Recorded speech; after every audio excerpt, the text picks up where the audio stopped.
पास सिर्फ दो ही चॉइस है, मुझे राजीव बी आवर फ्रेंड और रिमेन आवर एनिमी एंड सफर।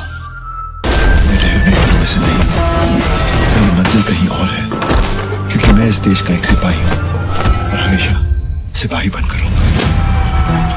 ये कहा तूने? अब तक तूने मेरे सिर्फ साथ की। बलदेव और वीरेंद्र की मुलाकात कैसी रहेगी? क्या प्रीति शामिल होगी किसी प्लान में? प्रीति के चक्कर में बचेगी वीरेंद्र की जान? हेलो, मैं हूँ Purnima and welcome to Bollygrad studios. जब कोई बाप अपने बेटे को लहूलुहान देखता है तो उसके दिल पर आखिर क्या गुजरती है, ये कोई भी नहीं जान सकता।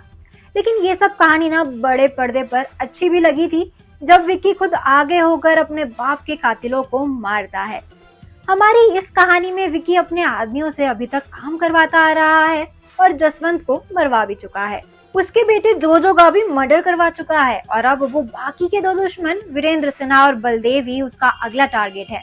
लेकिन अब वीरेंद्र अपने दोस्त बलदेव को मिलने के लिए बुला रहा है। ये दोस्ती और उनका मिलना कैसा रहेगा, आइए आगे की कहानी में इस बारे में बात करते हैं। वीरेंद्र से बात जानने के बाद बलदेव सारी बात अपने भाई विजय मल्होत्रा को बताता है और पूरी बात सुनकर ना विजय का दिमाग एक ही दिशा में दौड़ता है और उसको प्रताप मल्होत्रा वाली पूरी घटना याद आ जाती है। दिमाग के घोड़े दौड़ाने के बाद वो अपने सोर्सेस से प्रताप के बारे में जानता है और उनको पता चलता है कि उसका एक बेटा विक्की है जो आज बहुत बड़ा बिजनेसमैन बन चुका है। वो विक्की को मारने का आदेश दे देता है। बलदेव फिर इंडिया आ जाता है अपने दोस्त वीरेंद्र से मिलने के लिए और साथ में उसका भाई विजय भी आ जाता है।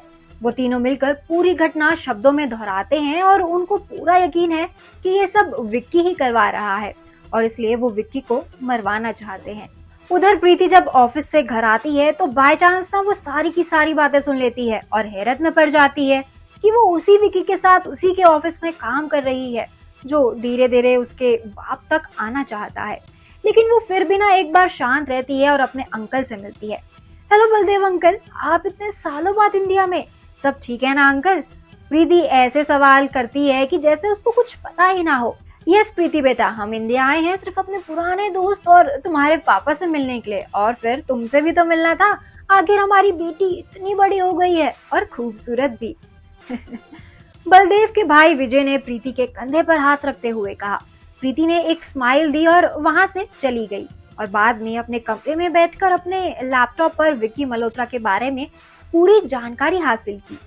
पहले उसने सोचा क्यों ना वो भी अपने पापा की साइड ले, लेकिन उसके मन में ना विक्की को लेकर जो एक सॉफ्ट कॉर्नर था ना, वो उसको इग्नोर नहीं कर पा रही थी और इसलिए उसने विक्की का साथ देने का सोचा और डायरेक्ट विक्की से मिलने का भी प्लान बनाया। उधर जब विक्की प्रीति से मिलने के लिए एक रेस्टोरेंट में जाता है तो उसको पता होता है कि प्रीति किसकी बेटी है, लेकिन उसको पता चलता है कि उसके बाप वीरेंद्र के बाकी के दो दोस्त भी इंडिया आ चुके हैं।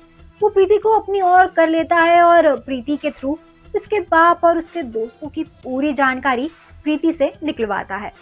सारी बात सुनकर प्रीति को भी एहसास हो जाता है कि उसके पिता और उनके दोस्तों ने विक्की और उसके पापा के साथ कुछ भी अच्छा नहीं किया और बहुत गलत किया, और फिर यही सोचकर ना वो भी गैंग का हिस्सा बन जाती है। कुछ महीने बाद विक्की को प्रीति उस जगह पर ले जाती है जहां उसने वीरेंद्र, बलदेव और विजय की गुप्त जानकारी फाइलों में कैद कर रखी थी। सारी जानकारी मिलने के बाद प्रीति को गले से लगा लेता है और आगे की प्लानिंग के बारे में सोचने लगता है।